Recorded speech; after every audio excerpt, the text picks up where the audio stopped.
Hi, my name is Kim Shutt, and this is my Module 16 case study, Missing Booster Club Funds for EDL 854. I apologize in advance. I'm pretty sick. I've been waiting to record it thinking that I would sound better, but here we are, so please bear with me. So looking first just kind of at a brief summary, we are looking at George Washington Middle School, which has approximately 450 students, so it's a pretty small school. They have noticed some recent trends as far as the socioeconomic level has been decreasing, and they've noticed that there's a lot of younger families that are moving out of the area. Despite the socioeconomic status being a little lower, they do have a really strong community involvement and have a very active PTA committee. The current principal is Mr. Stevens. He is well liked by students, staff, and parents. Something that really surprised me with this, and I guess I've just always been from such a large district, so I didn't know that this was a thing. But Mr. Stevens does not have any assistant principals to help him. Therefore, he relies really heavily on parent volunteers. So a specific parent that we're going to focus on in this case study is Mrs. Alice Bowman. She is a very active parent volunteer. She currently has a daughter who is in 7th grade and is a cheerleader, and she previously had 2 sons who also went through the middle school and is now at the high school level. She had proposed to Mr. Stevens that her daughter got a cheerleader recognition and that they need approximately $800 to attend an all-state cheerleader march in New York. So she proposed that, or requested, I should say, that this money be funded through the PTA committee. And after a lot of thought and kind of reviewing the budget and everything, Mr. Stevens denied her request. His reasoning was that the PTA funds should be used for the entire student population and that it shouldn't just be focused on one student, which I would agree with that. And then here we are. So there was the final home basketball game of the season.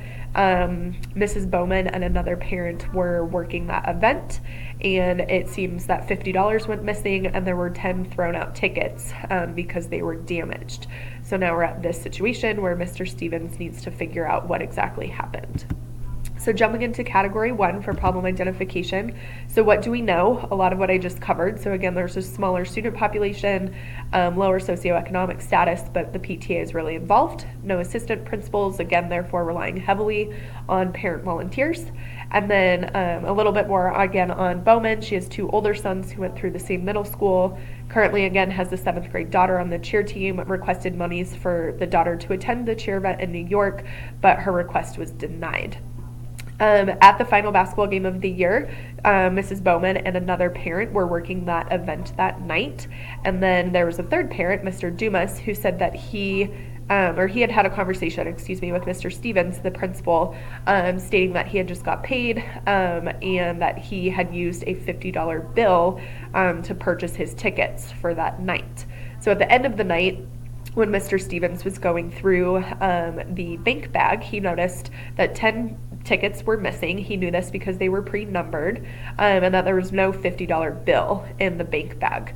Mr. Stevens walked the money with the security guard to a safe location, counted the money, and then found that the tickets were missing and that he was also missing the $50. So as far as what do we need to know, I think a big part of this that was missing in the case study is there were no district policies around parent volunteers. So what happens if there is a discrepancy in money? Where does Mr. Stevens go from here? Who else was working with Mrs. Bauman? She wasn't working alone. So who else was with her that night? And then I had a question as far as just do parent volunteers have to be trained before they're able to work certain events? Something else that Mr. Stevens should do or ask is confirm with Mr. Dumas, the parent who said that he paid with a $50 bill. Did he potentially pay with a $100 bill and then he needed change? Was there a bill larger than $50 in the bank bag? Where are the 10 missing tickets and why were they just thrown away? Does Mr. Stevens potentially need to hire an assistant principal or again just have his parent volunteers go through more training if they're going to be working hand in hand with ticket sales? And then ultimately, whose responsibility is it that the money is missing? I'm assuming it would be Mr. Stevens, but again, what are the district policies surrounding any discrepancies in money? So problem identification, again, there's 10 missing pre-numbered tickets. Where are they? We are potentially missing $50. Where is the $50? I feel like there's a lack of policies surrounding ticket sales. Maybe it's a lack of school policies, or maybe it's a lack of district policies. Is Mr. Stevens fully aware of district policies? Is Mr. Stevens training parent volunteers correctly? Should he be the one in charge of doing that, or do they need to go through the district? And then again, who is ultimately responsible for the lost tickets and for the lost money? So category 2, proposed plan of action. What I would do if I was in this situation, so first and foremost, you need to report the missing tickets and money. Something happened, you don't want to jump to assumptions right away, but you need to report it as soon as possible. Next, I would talk to, again, Mr. Dumas, the parent who claimed that he paid with a $50 bill, just to confirm his method of payment. Again, maybe he received change, maybe he misspoke. It's important to, again, just confirm with that parent. And then have a face-to-face conversation with the parent volunteers. So with Ms. Bauman and then the other ticket worker that night. I think it's important to do that individually, and I'll talk a little bit more about that on the next slide too. Again, review or consult district policies. How do you go about reporting missing tickets and money? As the principal, is Mr. Stevens training his parent volunteers correctly? Next is just document. I've learned this a lot, even just through my career as a teacher so far, but just document the meetings that you have. So the meetings with the parent volunteers that you had individually, document any conversations you had with the district, the security guard who walked with him with the bank bag money, just to confirm again that it was just the two of them. Talk to your PTA since they are really involved, and again, just document everything. And then just think of, in the future, how can we prevent this from happening again? So implement new trainings for future events. So a little more detail as far as strategies for implementation. So if the tickets and money are not found, you need to follow, or I would need to follow, district procedures on reporting theft. So again, report it immediately to the district administration and to your PTA. Go back and document previous conversations with Mrs. Bauman regarding her daughter. I think it's important not to jump to conclusions that Mrs. Bauman potentially stole the $50, but it's important again to just be reflective and kind of go back to that original conversation. Like I said in the previous slide, so interview Mrs. Bauman and the other parent individually. I think it's a good idea to have someone else involved too. So maybe it's another PTA member or someone from the district who is willing to sit in on the meeting with each parent. And then develop appropriate trainings for future ticket holders. So my suggestion, instead of just using pre-numbered tickets, use maybe a 2-part ticket system, electronic tickets if possible. I know that there's some costs involved with that. Make it clear to parent volunteers or whoever's taking tickets that damaged tickets cannot just be thrown away. There needs to be another system as far as if they are damaged or something happened to them, they need to be set aside and not just tossed. And then making sure that you're securing tickets that aren't being used properly, so that they're not getting damaged, and again, just that they're in a safe location. So resolving issues. So ultimately, again, what is best for all students? So monies raised at events like the basketball game, for example, are supposed to benefit all students and the school. So whether this was a mistake or whether it was purposely done by Mrs. Bauman as the principal, it's really important to, again, have sound policies and procedures in place to begin with, so something like this doesn't happen. And then also having those procedures in place for if something does happen, what are those next steps that you need to take? This helps to create or set a good example for future events so this doesn't happen again. Always having students at the center of your focus and the main priority, and then referencing district policies. So this mistake can never happen again. Again, I know it's only $50, which doesn't seem like a lot of money, but especially in a smaller school, if something like this were happening fairly frequently, or even just every once in a while at certain events, that money can add up really quickly. And we need to keep students in mind. We need to keep finances in check and making sure that it does benefit all students. So debriefing the problem, my thoughts and feelings. Again, one of the first things I thought of was maybe Mr. Dumas misspoke. Maybe the principal saw that he had $50 bills on him and assumed that he paid with a $50 bill. But again, maybe he received change and he paid with a different amount. Also, I think that Mrs. Bauman shouldn't immediately be someone to blame. I think it's quick to do this, especially considering she had just requested money for her daughter and then was denied, so she was maybe upset or angry. But I think it's important to think of this in a rational way and not just jump to conclusions. So another thing too, there doesn't really seem to be a lot of systems set in place. Therefore, there might be a lot of room for errors. I think to my district now, our parent volunteers, anybody who is coming in contact with tickets or money, they have to go through pretty intense training and background checks. They can't just come in for that night and help out.